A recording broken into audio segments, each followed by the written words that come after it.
Hey there, how there, ho there, it's Chef Cutter Diamond. Welcome to another Stone Cold Hockey video. And we are doing a tribute video because we have had sad news recently. This is being taped, of course, September 21st, the first day of autumn or fall, whatever you want to freaking call it. It's not summer anymore. Nevertheless, um, we're doing the Bernie Perron tribute game because, poof, this guy, Bernie Perron, has passed away today the age of 80 years old. He played 13 NHL seasons between 1965 and 1979 and spent one season in the Renegade League, aka the World Hockey Association. A lot of people said he's one of the best goalies of all time. Well, in Philadelphia, he is, obviously. Anyway, Prong was the youngest of 7 siblings and grew up in a suburb in Montreal called Rosemont. His hero as a young boy was Jacques Plante. Well, normally Quebecers like to look up to their own. The funny thing was Jacques' sister actually lived in Perron's neighborhood. So Perron would actually interact with Jacques at times. Funny thing was, Jacques Plante was his teammate as a member for the 1971 Toronto Maple Leafs. As cats are meowing during the tribute. Anyhow, Perron's use of English was a never ending source of locker room and bus trip humor, especially when he was excited.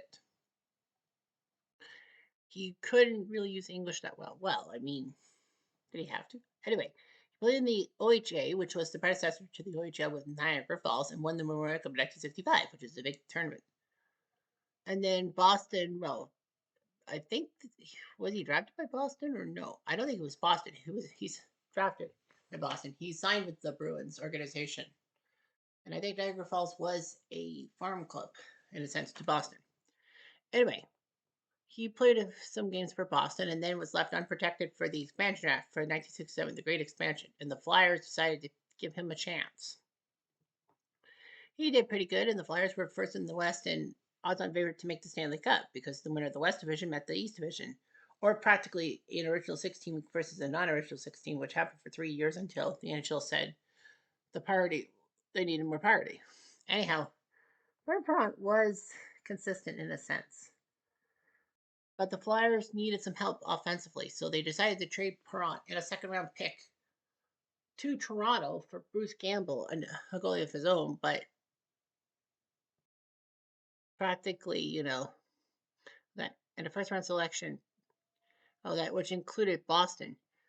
Boston ended up trading Rick McLeish and Dan Schock to Philadelphia, so Philly had their Rick McLeish, and the Bruins got Mike Shaker Walter, well, and from the Leafs. It actually worked out for Perrant. He actually would join a decent team, and his idol, Jacques Plante, who was a Toronto Maple Leaf as well. I mean, people forget that Jacques Plante played for a few teams, and the Leafs were one of them. I mean, I know a Leaf fan and a little biased, but whatever. Perrant and Plante did well, and the Leafs did well defensively and all that. And in 1971, they were supposed to take care of the New York Rangers quite easily in the playoffs, but unfortunately that failed miserably, and they fell in 6 games thanks to a Bob Nevin overtime winner.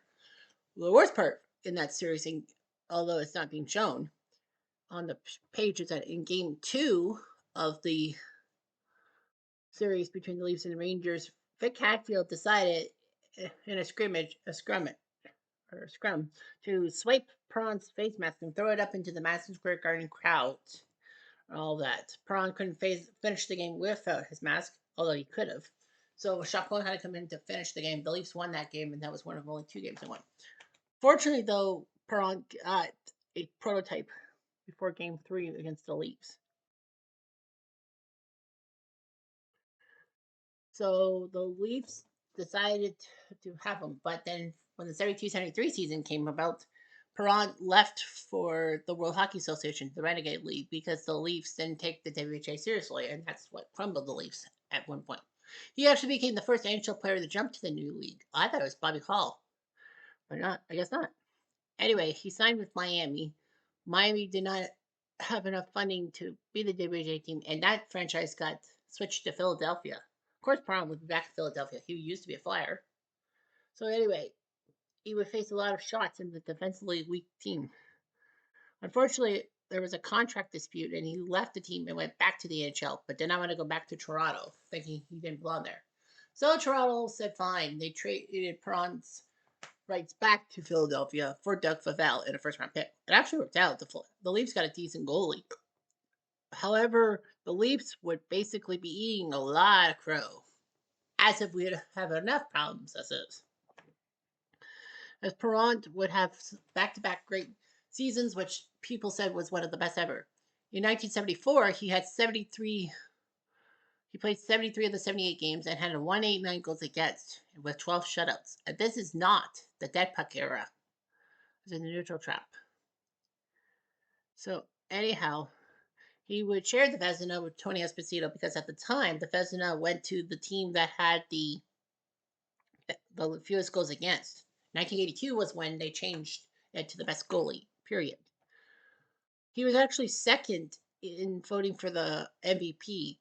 If I remember, oh crap, I would like to say Bobby Orr won that title. I think he didn't, but anyway, yeah. Unfortunately, the only goalies since 1963 to win the Hart have been Hasek twice, Jose Theodore, Carey Price, and Connor Hellebuck, who is the defending Hart Trophy winner. The Flyers won the West Division, and then they would face the Bruins in the final in a tight 6-game series and saw the Flyers win 1-0 in Game 6 on NBC. He was named the MVP, the playoff MVP.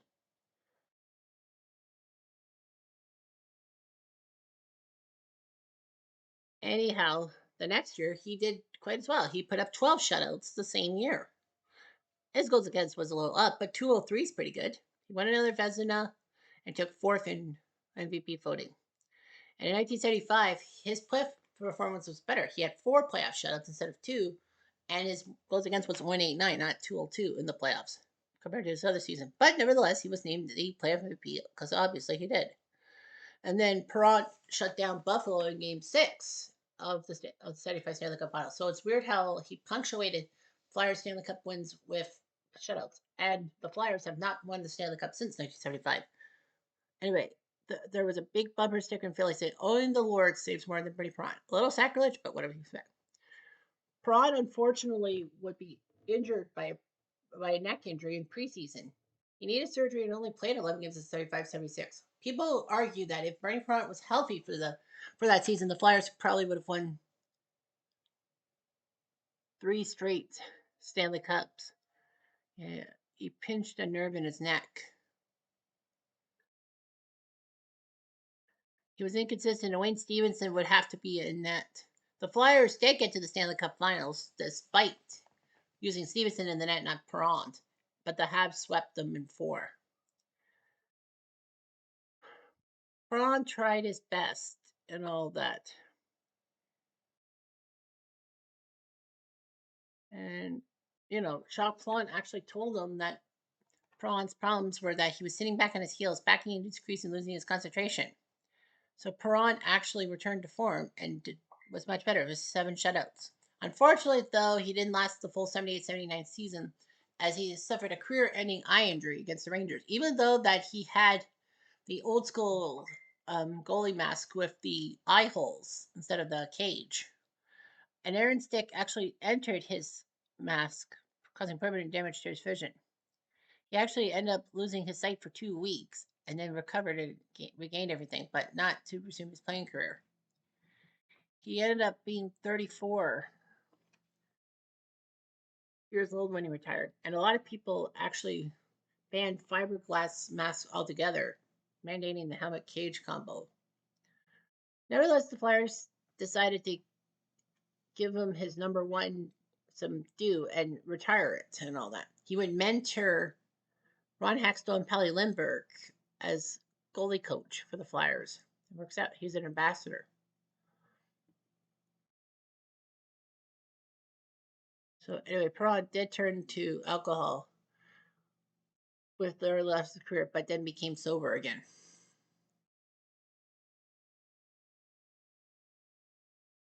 So anyway, Birdie did his job. Bernie. He played 5 minutes of the 2012 Winter Classic alumni game.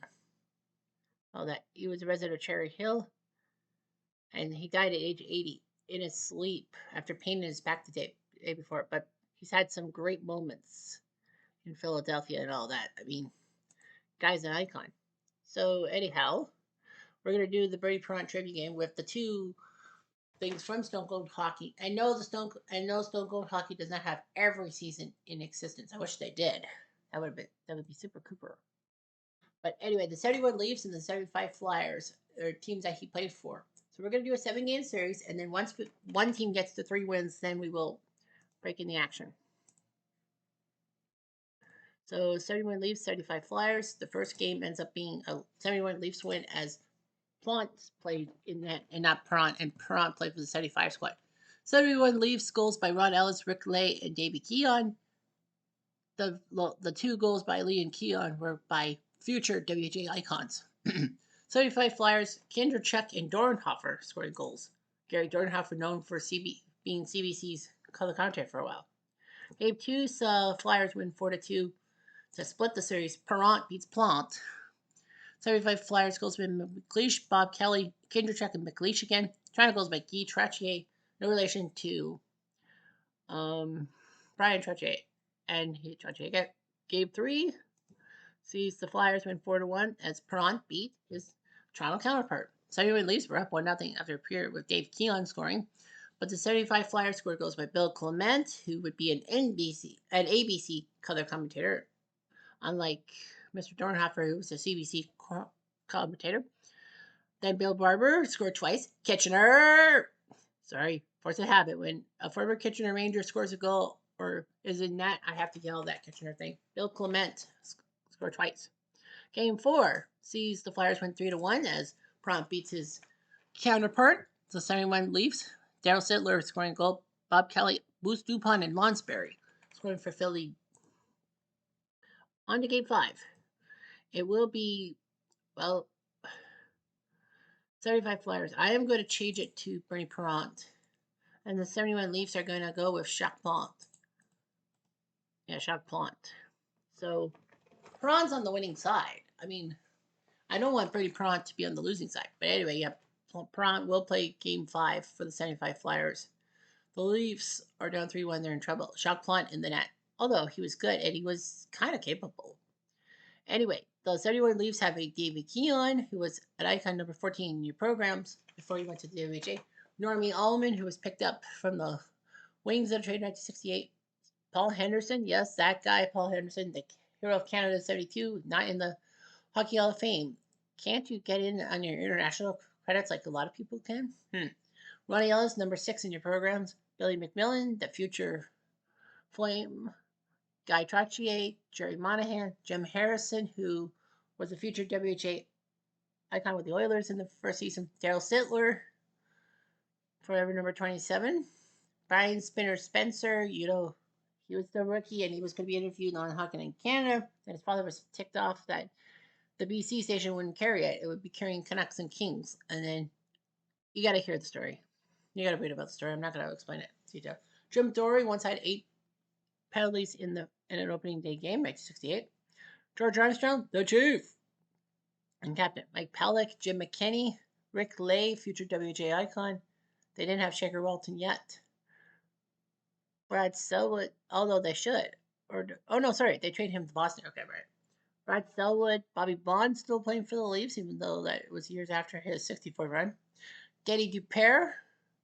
Where do I know that name from? Denny Dupere. Then they picked him up for somebody. Ugh, I forgot. But anyway, Brian Glennie, Bob Liddington, and the goalies. Philly with Reggie Leach, the Riverton Rifle, Rick McLeish. Yeah, I did the 75 Flyers as part of a playthrough and winning the cup. I think I won the cup. Yeah.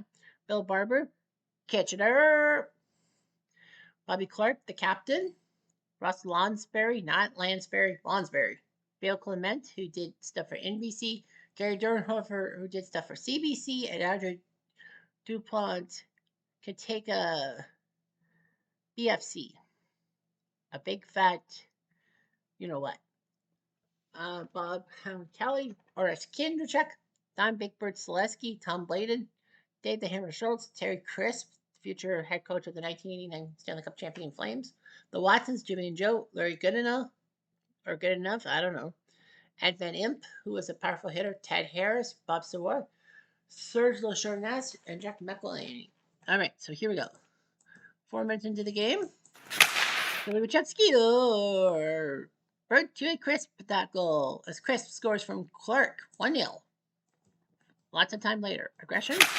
Chance for the Flyers. Oh, Watson. Jimmy Watson almost had it. 5 minutes later. Another chance. Oh, good enough. That was not good enough. Haha. 2 minutes later. Fight. The fight between Malpolini and Bobby Bond. The Flyers ski or up of it. The Riverton rifle puts it in the net from Jimmy Watson and DuPont. 2-0. Flyers are up 2-0 after 20 minutes. 6 minutes later. Another chance. Oh, stop by Plant off of Reggie.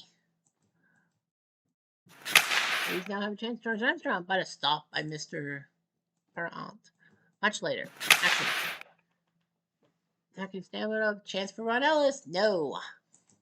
3 minutes later. Flyers. Oh, Barber. No shot. And the Flyers take a penalty. It's Watson. It doesn't tell you which one, but anyway, it doesn't matter. Perrant looking good. It's 2-0 after 40.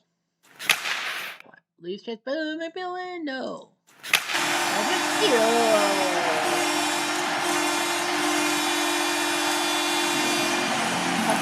Power play goal. Spinner, Spencer. You spin me right round, baby, right round. The puck went out under Perrant's big pad. Ullman with the assist. Flyers trying to get back? No. Get back to 2-goal lead. Killing the clock. Red means Toronto, blue means Philly. And Toronto mixed in. Penalty Leafs. It is Jim Harrison. There's a chance reach? No. No chance. Skill power play goal. Hammer time. Whoa. Stop. Hammer time. From Clark 3-1. They can coast through this, I bet. There's a chance. Jim Dory. Empty nets. Bill Clement slips it in. Oh my darling. Oh my darling. Oh my darling Clementine. He scores from Barber and Clark. Bill, Bobby. Duck, goose. 4-1. And that's it. The 35 Flyers have won the series in 5 games. The 71 Leafs had no chance, especially with Jacques Plante in the net. So, nice job. 4 of the 5 goals were by people who didn't even score a goal in this thing until game 5. So, the 75 Flyers win. Let's look at the losers. 71 Leafs. Plante 1 and 2. Perrant played 2 games. Bruce Campbell played 1 game and gave up 2 goals. But yeah, Bernie Perrant gave up. Was 0-2 with a 2.60 goals against. That's pretty good. In the modern day, that's very good. Nobody scored more than 3 points for the Leafs in that series. They scored how many goals? I wish they'd just tell us how many goals they scored. Well, they scored 8. Keelan had 2. Trottier had 2. That's Guy Trottier. Ellis, Sittler, Spencer, and Lay. So 8 goals against Bernie Perrant. Yeah, I forgot to mention the other goalies were Bruce Gamble and Murray McLaughlin. Although Gamble should not have been picked because Gamble went to the Flyers for Mr. Perrant. And Murray McLaughlin, that's a weird name. 75 Flyers had 3 goalies: Brady Perrant, Wayne Stevenson, and Bobby Taylor. But Brady Perrant 4-1 with a 1.61 goals against. That's amazing.